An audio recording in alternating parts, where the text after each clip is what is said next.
चला नमस्कार विद्यार्थी मित्रांनो, पोस्ट ऑफिस भरती सेकंड मेरिट लिस्ट मध्ये तुमचं नाव अजून आलेलं नाहीये. मेरिट लिस्ट लागली परंतु नाव नाही आलं. त्याचं काय कारण आहे मित्रांनो? 3 ते 4 साधारणपणे मोठे कारण असू शकतात. त्याला लक्षात घ्या. सगळ्यात महत्वाचं कारण म्हणजे कॉम्पिटिशन, हाय कॉम्पिटिशन. लक्षात घ्या, ज्या ठिकाणी तुम्ही फॉर्म भरलाय त्या ठिकाणी खूप मोठ्या प्रमाणात कॉम्पिटिशन असू शकतं. त्याच्यामुळे काय होतंय मित्रांनो, तुमचा जो फॉर्म भरलेला आहे त्या ठिकाणी स्पर्धा जास्त असल्यामुळे तिथे तुमचा नंबर लागण्यामध्ये थोडीशी प्रोसेस किंवा तुमचं बॅड लक म्हणू शकता. तिथे अर्ध्या टक्क्याने 1% तुम्ही कुठेतरी मिस होत आहेत तिथे. म्हणून जास्त कॉम्पिटिशन असल्यामुळे तुम्हाला तिथे थोडासा कट ऑफ सुद्धा हाय लागतोय किंवा थोडा फार प्रमाणातच कमी होते, म्हणून तुम्हाला तिथे कमी चान्स मिळत आहे. हा झाला पहिला मेन आणि मुख्य रिझन, जास्त कॉम्पिटिशन असल्याचा. लक्षात घ्या. त्याच्यानंतर दुसरं रिझन म्हटलात तर कट ऑफ. पहिला आहे कॉम्पिटिशन, दुसरा आहे कट ऑफ. आता तुम्ही जर पहिल्या मेरिट लिस्टच्या तुलनेमध्ये बघितलं तर सेकंड मेरिट लिस्टचा जो कट ऑफ आहे, आपण मागे पण सांगितलं होतं 1, 2 किंवा 3% ड्रॉप आउट होऊ शकतो. आता कॅटेगरीनुसार SC, ST, PWD, open, OBC याच्यामध्ये फारसा फरक पडलाही आहे आणि फारसा फरक पडलाही नाही. म्हणजे दोन्ही बाजूने तेवढीच रेंज आहे. काही काही ठिकाणी जास्त कट ऑफ ड्रॉप झालेला आहे, काही ठिकाणी 0.5, 0.3 किंवा अर्ध्या टक्क्याने 1%नेच कट ऑफ ड्रॉप झालेला आहे. त्याच्यामुळे ज्या विद्यार्थ्यांना पहिल्या मेरिट लिस्ट मध्ये 1 किंवा 2% फार तर फार मिस झाले होते त्यांचं सिलेक्शन होण्यापासून, तर त्यांचं सेकंड मध्ये सुद्धा ते विद्यार्थी लटकलेले आहेत. म्हणजे त्यांचं सिलेक्शन झालं नाही, कारण कट ऑफ फक्त अर्ध्या टक्क्याने ड्रॉप झालाय. काही ठिकाणी जर तुम्ही बघितलं तर 2% सुद्धा कट ऑफ ड्रॉप झालेला आहे. PWD चे एक्झाम्पल घ्या तुम्ही, लक्षात घ्या, त्या ठिकाणी कट ऑफ बराचसा ड्रॉप झालाय. त्याच्यानंतर SC, ST चा कॅटेगरी कट ऑफ सुद्धा बऱ्याच प्रमाणात कमी झाला आहे, परंतु 3-4% नाही म्हणता येणार. तिथे सुद्धा 1 ते 1.5%, 2% गेला आहे. काही ठिकाणी अर्ध्या टक्क्यापर्यंत गेलेला आहे. म्हणजे ऍव्हरेज डाटा जर तुम्ही काढला तर त्या ठिकाणी कट ऑफ 2 ते 3% नक्कीच कमी झाला आहे, परंतु त्या कट ऑफचा सर्व विद्यार्थ्यांना फायदा झालेला नाहीये. म्हणजे पहिल्या मेरिट लिस्ट मध्ये जवळपास अर्ध्या टक्क्यावरून जे विद्यार्थी मिस झालेले आहेत किंवा फार तर फार 1%वरून, त्यांना सेकंड मेरिट लिस्ट मध्ये चान्स मिळालेला आहे. म्हणजे 2 ते 3%वरून जे मिस झाले होते पहिल्या मेरिट लिस्ट मध्ये, त्यांना या ठिकाणी सेकंड मेरिट लिस्टला सुद्धा चान्स मिळालेला नाही मित्रांनो.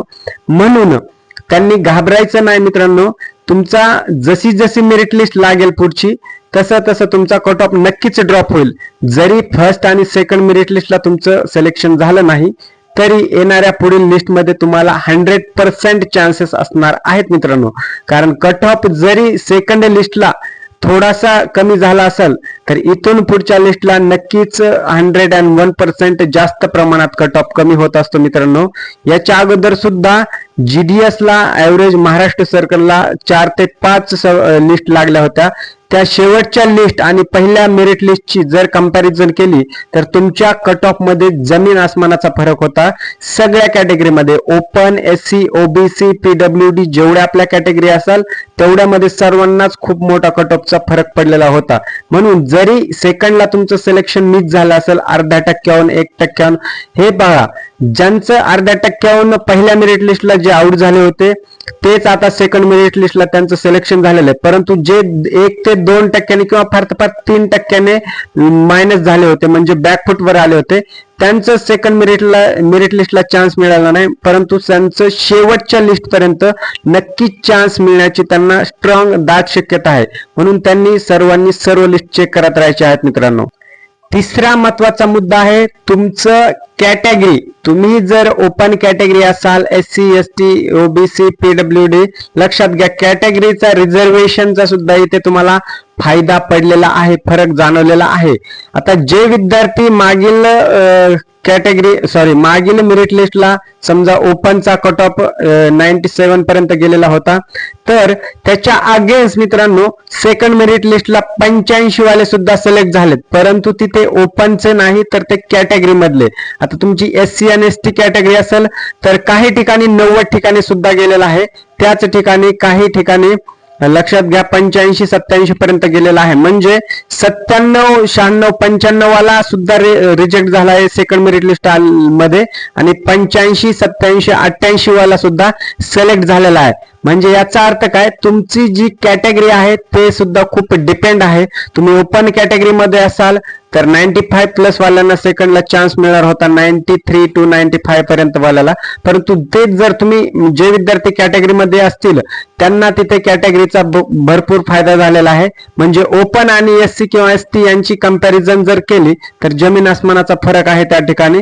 म्हणजे जे कॅटेगरीचा जे फायदा रिझर्वेशनचा ज्यांना होतोय त्यांना या ठिकाणी नक्कीच फायदा झालेला आहे सेकंड मेरिट लिस्ट मध्ये.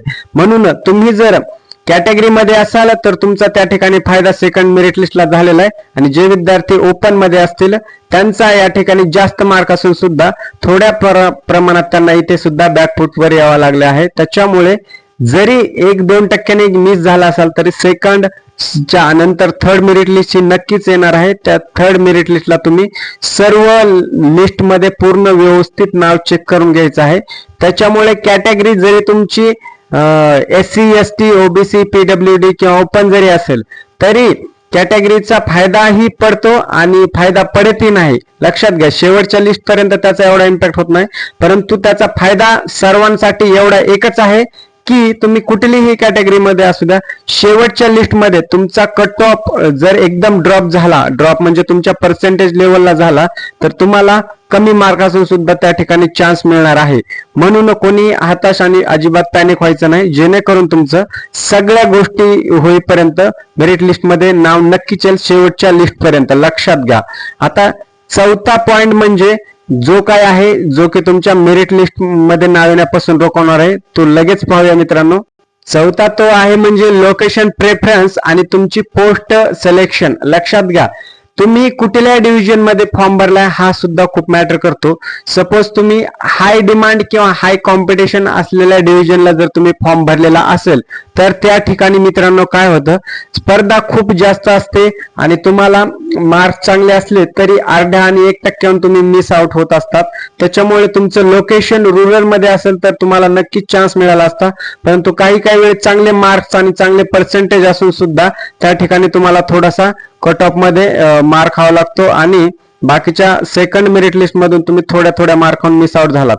त्याच ठिकाणी जर तुम्ही ग्रामीण भागातील जर फॉर्म भरला असता किंवा तुमच्या सोयीनुसार तुम्ही फॉर्म भरत असता त्याच्यामध्ये काही गैर नाही मित्रांनो.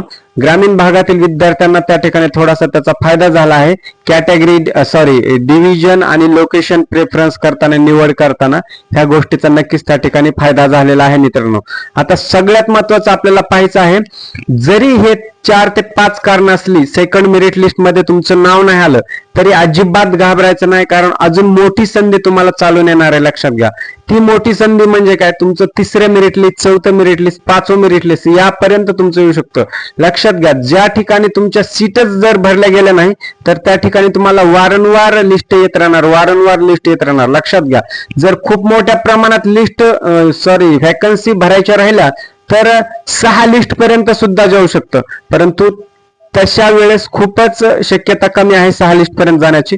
परंतु त्या ठिकाणी आपल्याला 4 ते 5 लिस्ट पर्यंत सुद्धा जाण्यास काहीच हरकत नाही, कारण की तुमच्या लिस्ट प्रमाणे किंवा व्हॅकन्सी प्रमाणे लवकर व्हॅकन्सी भरत नाहीत, कारण खूप विद्यार्थ्यांना दुसरं पोस्ट मिळाले असते. काही विद्यार्थी डॉक्युमेंट व्हेरिफिकेशन मध्ये रिजेक्ट होतात, काही विद्यार्थी जॉईनच करत नाहीत, असे वेगवेगळे कारण असतात. त्यामुळे व्हॅकन्सी लवकर भरल्या जात नाहीत आणि ज्यांना खरंच जॉबची गरज आहे त्यांचं त्या ठिकाणी रिजेक्शन होतं. काही नाही काय कारण नाही, ज्यांना सिलेक्शन झालंय परंतु तसे विद्यार्थी जॉईन करत नाही.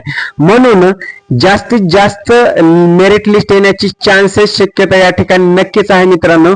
म्हणून तुम्ही जरी तुमचं सिलेक्शन झालं किंवा नाही झालं तरी काळजी घ्यायची नाही, प्लॅन बी रेडी ठेवायचा. आणि दुसरी गोष्ट, अजिबात घाबरायचं नाही, second, third, fourth merit list येणार आहे, त्याच्यामध्ये तुमचं सर्व काही गोष्टी आहेत त्या चेक करून घ्यायच्या. मेरिट लिस्ट आली की व्यवस्थित डाउनलोड करायची आहे, त्याच्यामध्ये सर्च ऑप्शन मध्ये जाऊन तुमचं मेरिट लिस्ट मध्ये नाव आलं आहे की नाही चेक करायचं आहे. तुमचा व्यवस्थित रजिस्ट्रेशन नंबर टाकून त्या ठिकाणी तुम्हाला चेक करायचं आहे मित्रांनो.